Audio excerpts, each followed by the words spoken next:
Les maisons BBC, c'est des maisons comme Monsieur Tout-le-Monde, sauf qu'il faut se préoccuper de l'énergie encore plus. Pour se préoccuper de l'énergie, c'est déjà un choix d'orientation, un choix de conception, un choix d'intelligence à mettre un peu plus au niveau de l'étude qu'au niveau des matériaux pour réduire les coûts et rentrer dans des enveloppes budgétaires du commun des mortels. On s'est orienté sur le sujet depuis maintenant un petit peu plus de 2 ans et demi.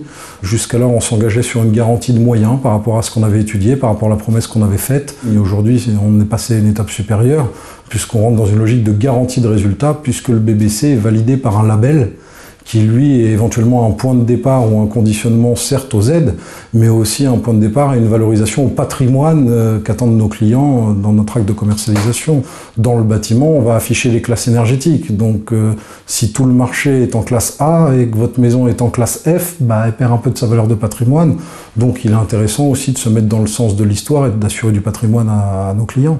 Dans l'acte de la certification label, en fait, on a le bureau d'études qui optimise les études thermiques, on a la société qui est certifiée qui va réaliser la perméabilité à l'air, et on a un organisme de contrôle qui est Cofraqué, et sans cette perméabilité à l'air, on ne pourra pas avoir de label.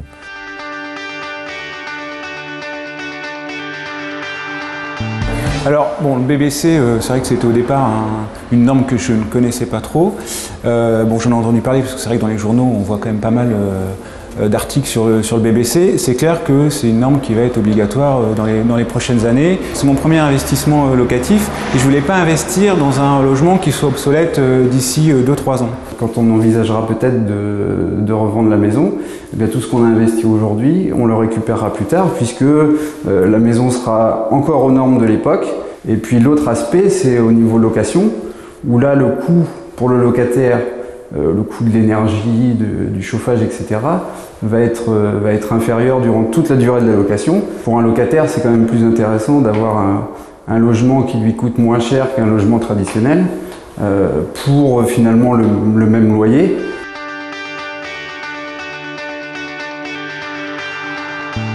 Certains constructeurs sont tentés, vu que c'est la mode, de faire du BBC, mais ne savent pas faire du BBC. Il faut vraiment que ça soit le process de construction, je pense, soit maîtrisé par un seul interlocuteur, qui lui après coordonne différents corps d'État.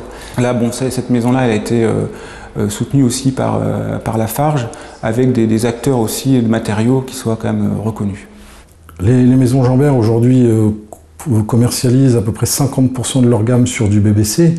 Parce qu'on en fait la promotion, parce qu'on a cette compétence et qu'on a ce retour d'expérience pour pouvoir le mettre en avant. Il se trouve que c'est pas encore obligatoire, donc c'est quelque chose dans lequel il faut se projeter sur l'avenir. Le BBC, si on veut le faire à des coûts raisonnables et accessibles, il faut qu'on le fasse avec des matériaux traditionnels pour s'assurer qu'on ait la main d'œuvre pour le poser correctement. Il faut qu'on fasse avec des produits certifiés, donc des produits certes innovants mais déjà validés.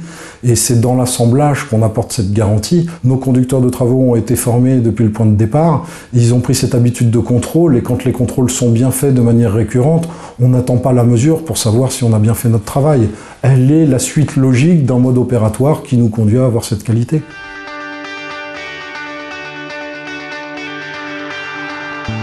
Alors pour le client, oui, c'est un gage de qualité dans le sens où même s'il se met d'ouvrage, revend un jour sa maison, c'est le petit plus. C'est quand même une maison qui est BBC RT 2005, qui va être conforme pratiquement à la prochaine réglementation RT 2012. C'est une étape, le BBC. C'est pour ça qu'il est important de prendre le virage très très tôt. Et à partir de là, tout le monde va dans le sens de l'histoire, y compris dans l'évolution des bâtiments à énergie positive dans lesquels les maisons BBC s'inscrivent dès aujourd'hui.